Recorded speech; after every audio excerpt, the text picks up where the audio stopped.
عليكم ورحمة الله وبركاته. معك أخوك حسن من قناة ألفا تيلور. اللهم أطعم أهالينا يا رب من جوع وآمنهم من خوف.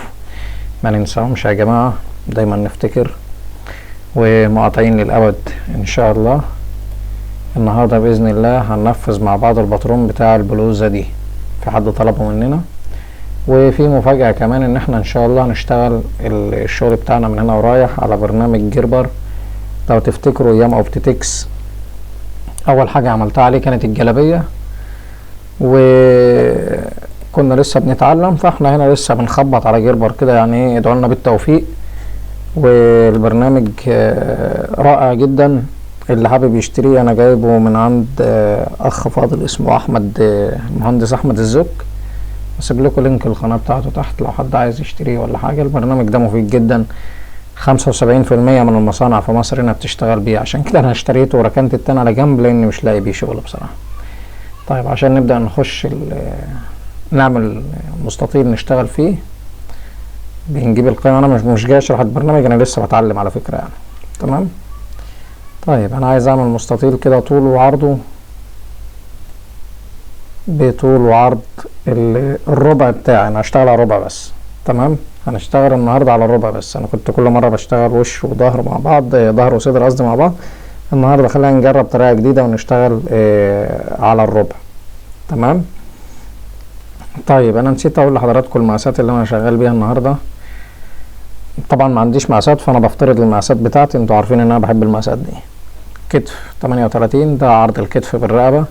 الكم طوله 58، والصدر يبقى يعني دوران الصدر كله 95، والوسط ونقول 80، وطول البلوزة ده اللي يهمنا 60. انا افترضت يعني دي مقاسات كلها افتراضية مش حقيقية، معرفش المقاسات الحقيقية قد ايه.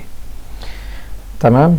طيب عشان نخش احنا هنا في الشغل على طول، هقول العرض ده قد ايه والطول ده قد ايه. طبعا الطول يعني هو هنا البرنامج ده بيشتغل بحداثيات. العرض بيبقى الاكس، والطول كده الارتفاع ده الواي.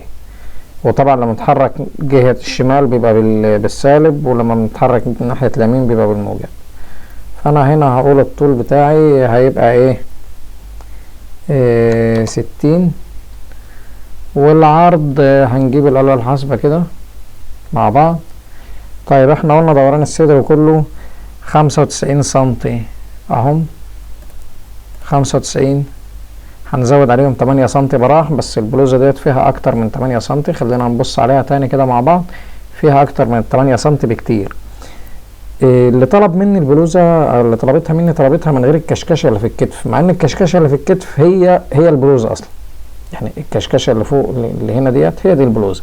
فاحنا هنعملها بالطريقتين، مرة كده ومرة كده، او هنعملها خلينا اقول لكم نعملها ازاي بالكشكشة عشان اللي حابب يعملها، وهننفذها من غير الكشكشة. فطبعا الصدر هنا عندنا واسع بزيادة، فاحنا كنا عادة بنحط 8 سنتي وسع، لا هنا هنزود شوية، يعني هنحط مثلا 12 سنتي 13 سنتي. خلينا نحط رقم فردي عشان خاطر يدينا رقم زوجي لما نقسم على 4، نقول 13 سنتي مثلا. تمام. زائد 13 بيساوي 108. يعني 108 دول هنقسمهم. تمام. 108 دول هنقسمهم على الأربعة.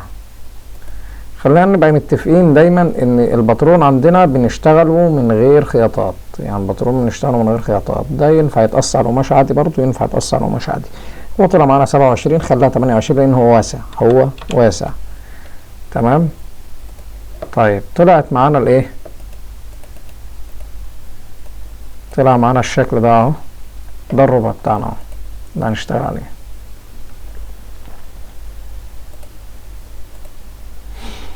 طيب اول حاجة الرقبة ديت عندنا هنا شكلها عجيب شوية، فانا ايه اجيب الخط ده. طيب الرقبة احنا يعني هنا عندنا برضو، خلينا نبص على القطعة تاني معلش. في 7 والرقبة ورا الدوران بتاعنا عادي، بس ال7 ديت بتيجي ازاي؟ ال7 دي خلينا بس ايه كده، ايه نعمل الدوران الخلفي الاول. تمام. ده هيبقى شكل الدوران في الخلف.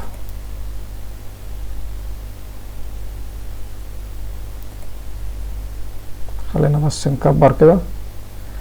طيب الرقبة بقى اللي قدام، الرقبة اللي قدام زي ما احنا كنا متفقين زمان في قانون الرقبة، ادي من نفس النقطة بتاعت الخلف اهيت، وبننزل كده ايه يعني لو عملنا المسافة ديت كده مثلا 7 سم 8 سم، النزلة اللي بننزلها هنا بنزود سنتي ونص، ولكن السبعة ديت يعني احنا بعد الرقبة العادية بتاعتنا، يعني مثلا لو انا هنزل كده 8 سم، بعدها بقى نحط 8 تاني في السبعة ديت، يعني السبعة ديت نظر، يعني هي بتيجي نظر اكتر ما هي ايه، اكتر ما هي لها مقاسات. لو والله لو موجوده البلوزه عايزين نقيس المقاس بتاعها ماشي، لو الزبونه اللي جات لحضرتك قالت لك انا مثلا عايز افتحها لحد هنا وانت وريتك الفتحه برضه ديت، يبقى انت ايه عندك المقاسات اللي انت هتنزل عليها. لكن النازله ديت قد ايه يعني لا هي ملهاش مقاس محدد، بس هي مثلا هتتراوح ما بين ال 14 لل 17 سم، هتتراوح ما بين ال 14 لل 17 سم. طيب بعد كده عندنا خط الكتف. خط الكتف احنا بنقيس من النقطة دي لحد ما نقف عند نص الكتف مثلا، وناخد نقطة زي كده مثلا، يعني لو خط الكتف بتاعنا هنا مثلا انا هاخد نقطة هنا كده، تمام؟ يعني هي مش واضحة اوي في الشاشة هنا، بس هي عندي هنا باينة. طيب وبنزل منها كده ال4 سم بتوع الكتف، يعني انا باجي اخد الخط وبوصل بقى الخط بتاعي كده، يعني دي بديهيات يعني طبعا للناس اللي عارفه بتقص قبل كده، تمام؟ ووقفت، احنا كده رسمنا خط الكتف. طب لو انا عايز اعمل فيه الكشكشه اللي موجوده في الصوره، لو عايزين نعمل فيه الكشكشه اللي موجوده في الصوره، الكشكشه اللي موجوده في الصوره ديت تقريبا يعني هو كده ايه قد الكتف كمان مره، فانا هقيس الخط ده وهمده كده كمان مره زيه بالظبط، وبعدين هبدا اعمل دوران الجيرو بتاعي، بس دوران الجيرو هناك يعني دوران الجيرو بتاع الكشكشه ديت مقلوب داخل لجوه كده تاني، يعني راجعين لجوه تاني كده بنفس الشكل ده، وبنلف الدوران. او خلينا كده نقول ايه يعني مثلا انا هوريكم الشكل بتاعه، مش هينزل كده، يعني دوران الكتف هناك مش هينزل كده، هو هيبقى داخل لجوه شويه كده، عشان خاطر بحس ان انا ايه بشتغله على عرض الصدر. يعني انا مثلا هنا ايه عرض الصدر اهو معايا لحد هنا، تمام؟ ده عرض الصدر بتاعي، فلما هاجي اشتغل دوران الجيرو هشتغله كده، يعني هشتغله كده ادي موصلين النقطتين دول ببعض، الدوران بتاعي هيبقى داخل جوه كده بالطريقه دي، تمام؟ وده بيتكشكش فبيلم، يعني ده لما بنكشكشه كده هيلم لي الحته ديت يرجعها جوه تاني. طيب المطلوب مني ان انا اعمله من غير الكشكشه اللي في الكتف، تمام؟ فاحنا كده عرفنا دلوقتي يعني عملنا الكشكشه بتاعت الكتف هتطلع ازاي. طبعا انا هنا ده مش رسم احترافي خالص، ده الشغل الزبون في البيت، شغل المصانع غير يا جماعه، يعني شغل المصانع غير كده خالص، تمام؟ هو ممكن يكون في حاجه قريبه من كده بس غير كده خالص. فانا هرجع كده، خلينا زي ما احنا كنا ايه دلوقتي. انا هاخد خط هنا، الخط ده خط سقوط الجيرو، خط سقوط الجيرو قد ايه؟ نفس المسافه دي، يعني انا هنا عندي هنا طول الكتف ده 38 سم، على الاتنين هيدينا 19 سم، تمام كده؟ 19 سم دول قسنا الاول من هنا لحد هنا اهو، 19 سم دول هم متقاسين من هنا لحد هنا، وهنزلهم من الخط ده. يعني انا هاجي هنا دلوقتي اسحب خط كده اهو،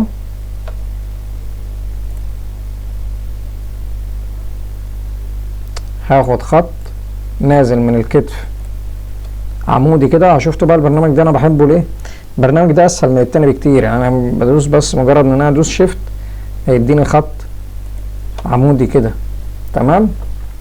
طيب وهناخد كمان خط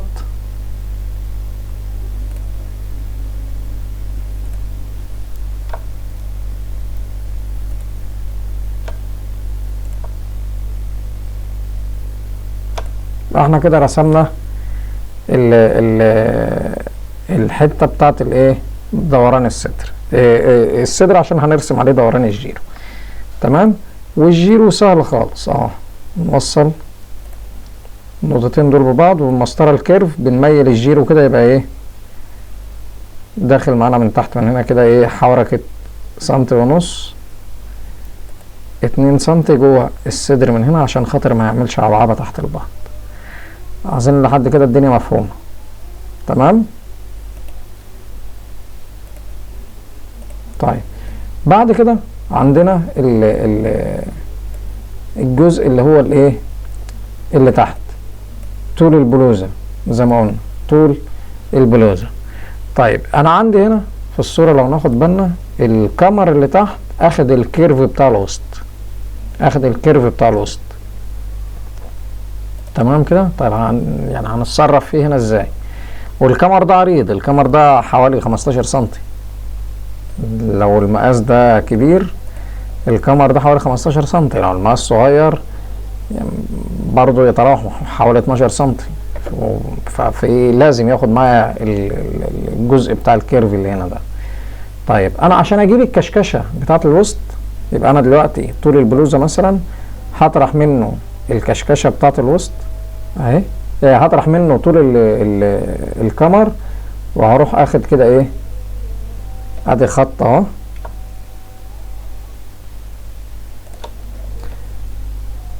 وقسمت الايه الجزء بتاع الكمر. طبعا اللي تحت ده هيبقى الكمر بتاعي. طيب الكمر بتاعي احنا قلنا ان الوسط مثلا هيبقى 80 سنتي، 80 على الاربعة هيدينا 20 سنتي، هنسيب كمان سنتي واحد براح عشان خاطر هتبقى هي ماسكة من الجزء ده، لو عايزينها واسعة شوية هنزود في البراح كمان سنتي ولا حاجة تمام. طيب هنفرض ان الوسط بتاعنا، وكمان هناخد مقاس الوسط مقاسين، يعني هناخد هنا مقاس الوسط، انا هنا اخده مقاس واحد دوران الوسط 80، لا هنا لو ركزنا في الصورة بقى هناخد مقاس الوسط من هنا ومقاس الوسط من فوق. طب لو مقاس الوسط من فوق مش جاي معانا ما خدناهوش، هنشتغل على مقاس الوسط اللي تحت وهنوسع سنتي واحد واحنا طالعين، هيدينا نفس الصورة دي تمام. طيب انا دلوقتي خدت مثلا مقاس الوسط معايا اهو، وانا ما عنديش مقاس الوسط زي ما قلنا من فوق، فوسعنا السنتي بتاعنا اهو تمام. هنعمل بقى ايه؟ لا خلينا نرجع الخطوه ديت، انا هنجيب الخط اللي هو الايه المايل عشان خاطر يبقى عندك الكيرف حضرتك هتوصلي بيه اهو. احنا زي ما اتفقنا ان ده الوسط من فوق اهو ناقص الكمر، ده الوسط ناقص الكمر، والجزء اللي تحت ده الكمر بتاعنا اهو. قلنا مقاس الوسط زائد 1 سنتي، يعني مقاس الوسط على الاربعة قسمناها على الاربعة وزودنا 1 سنتي براح في كل ربع، يعني 4 سنتي في الوسط كله. لو عايزينه اوسع هنزود كمان سنتي تمام. طيب ادي مقاس الوسط بتاعنا اهو، وقلنا طيب لو احنا ما عندناش الوسط العالي، يعني ما خدناش مقاسين الوسط، ما عندناش الوسط العالي، فهنوسع سنتي واحد واحنا طالعين بنفس الشكل ده كده. الكيرف انا بالكيرف هنميله سنة بسيطة لجوه زي كده بالطريقة دي تمام. نطلع بقى القطعة ديت ونشوفها كده مع بعض، يعني نطلع القطعة بتاعتنا ونشوفها مع بعض. ادي اول قطعة ديت الكمر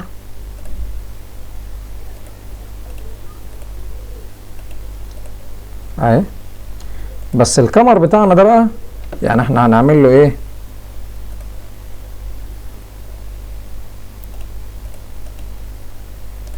ثواني يا جماعة، هنطلع اول قطعة معانا هي الكمر ده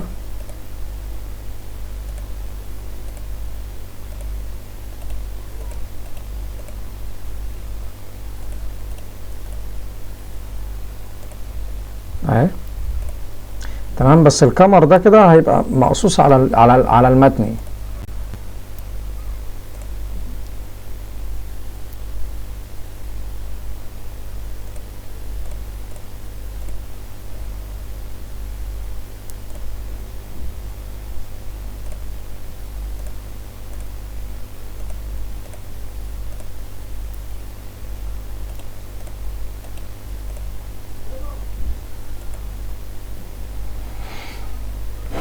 تمام. وهنطلع دلوقتي ادي. طبعا نسيت اقول لكم المسافة دي المفروض نكشكش اكبر منها، يعني المسافة ديت بتاعت الكشكشة، بس حتى لو طلعت صغيرة كده نبقى نوسع هنا حتة عشان نكشكشها اكبر من كده. طبعا زي ما قلت المقاسات اللي انا شغال عليها مقاسات افتراضية خالص، فايه انا بوري لحضرتك الشكل بس بتاع القطعة. طبعا اللي طلب مني القطعة ديت حد بيقص وحد عارف يعني ايه الشغل كويس. ادي قطعة الظهر،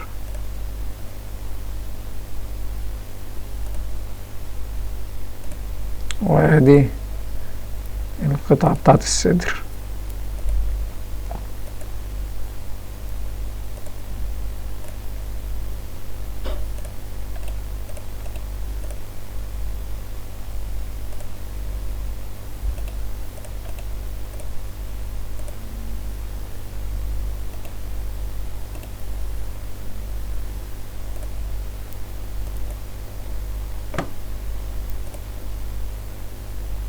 كل القطع دي يا جماعة على المتني، كل القطع دي على المتني، يعني دي هيزيد لها هنا كده، هنزود 2 سنتي عشان هنعمل زراير. تمام. والقطعة ديت هنزود فيها 2 سنتي برضو هنا كده عشان نعمل زراير، عشان تبقى ديت راكبة على دي. لكن في الظهر القطعة دي هتتفرد الجنب التاني، يعني ديت على المتني هتتفتح الجنب التاني، والكمر ده هيتقص. يعني انا هحاول افتحه دلوقتي، والجزء ده برضو بتاع الظهر ده على المتني، يعني ده كده هيتفتح. ثانية واحدة بس كده ايه، عشان انا مش متذكر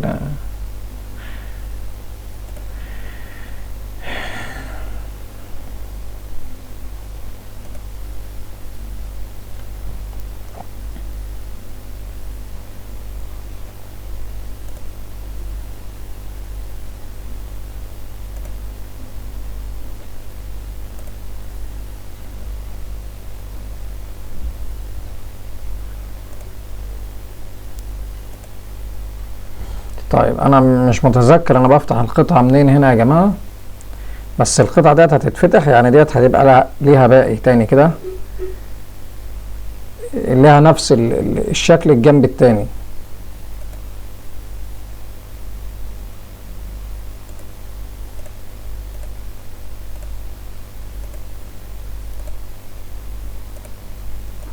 نحاول اعملها معاكم.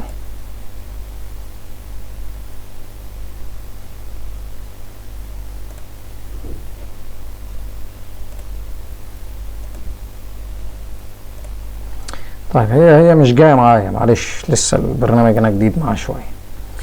الكم بقى يعني كده ايه، خلينا ايه ناخد دول كده على جنب اهو،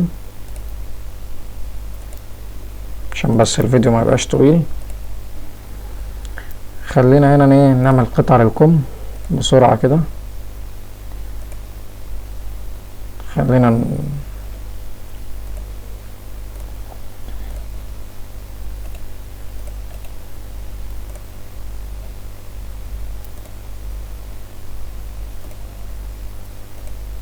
الكم هنعمل له مستطيل.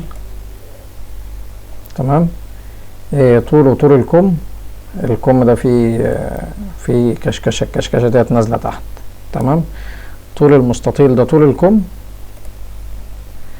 وعرضه كده هنعمله عريض شويه عشان خاطر الكم فيه كشكشه تحت. تمام. وراس الكم بقى، راس الكم فيها شويه شغل شويه، يعني لو انا في الطبيعي هعمل راس الكم كده،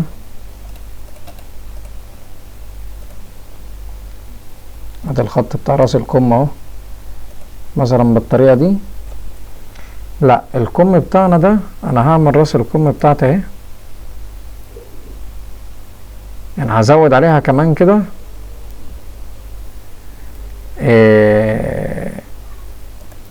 قدها عشان خاطر الكشكشه اللي هنا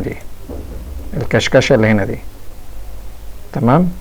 يعني راس الكم كده انا هعملها كده ايه طويلة كده. وهيبقى شكلها ازاي بقى؟ يعني لو اشتغلنا راس الكم الاولانية كده اهي، ادي الجزء اللي فوق وادي الجزء اللي تحت اهو، طريقة الترومبة العادية بتاعت الكم بتاعنا. لا احنا بقى هنثبت الحتة اللي فوق ديت، وهنيجي هنا كده هنعمل دي كده كيرف صغنن لتحت، وهنمد الخط ده لفوق بقى كده. يعني خلينا كده نكبرها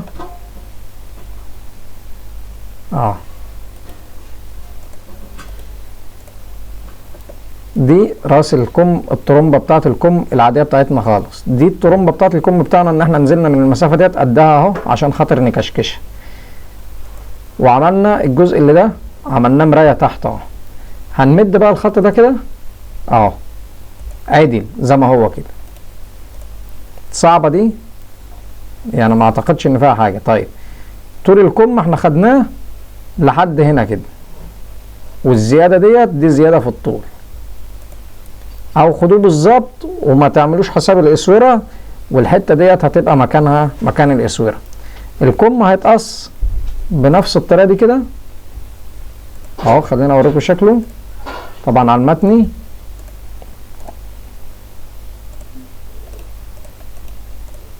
اهو. هيبقى شكل الترومبه بتاعت الكم كده يا جماعه، ده اهم حاجه. شكل الترومبه بتاعت الكم ده هتبقى كده تمام.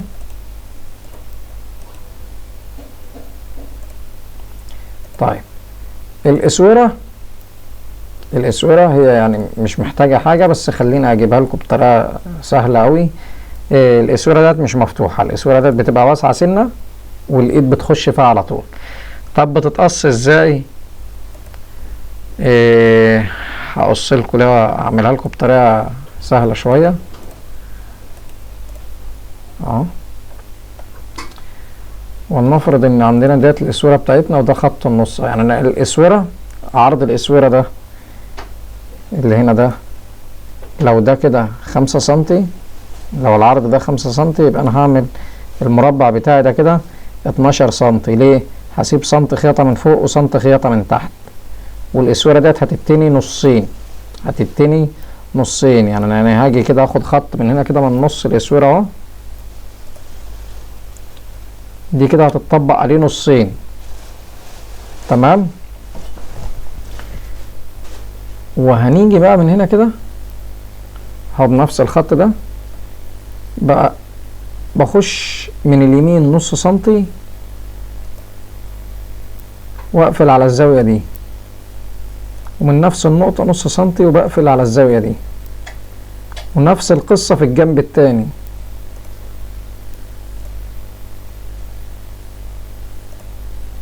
تمام.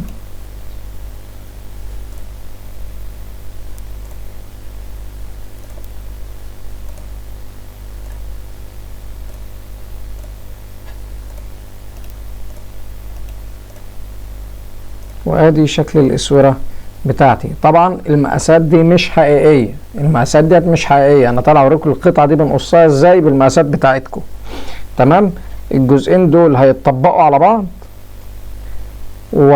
يعني هنمسك الجزء ده نطبقه على الجزء ده ونخيطهم في بعض، وبعدين نفتحها من جوه ونطبق اللي فوق على اللي تحت، وبعدين نركبها كده بشكل الكسر اللي هي راكبه هنا دي. مش عارف قصه الخياطه بتاعت الاسوره ديت اتفهمت ولا لا؟ اللي فاهمها يقول لي في التعليقات، واللي مش فاهمها يقول لي. ممكن ابقى اعمل لكم فيديو واحنا بنركبها تمام. طيب راجعوا معايا كده القطع اللي موجوده هنا اهي. ده الصدر، ده الظهر، الكمر 4 حتت، وزي ما اتكلمنا في الكمر دي قطعتين، الصدر هيبقى قطعتين والظهر هيبقى قطعه، وكل قطعه من دول هيبقى ليها قطعه داخليه. ان الكمر ده هيبقى متطبق زي الاسوره كده، يعني لو ما عرفناش نعمله كذا قطعه نعمله زي الاسوره كده، بحيث ان احنا نتنيه يبقى مطابق لبعضه. يعني الكمر ده نخليه مفتوح لتحت كده، ادي قطعتين في الصدر نفس الشكل وش في وش، والظهر هيبقى على نفس دوت، وهيبقى ايه بعرض الظهر كله كده اتمنى يكون المعلومة وصلت. جاي من الشغل تعبان معلش والله، وعارف ان انا بقطع في الكلام. ونهاية الفيديو، كل سنة وانتم طيبين، السلام عليكم.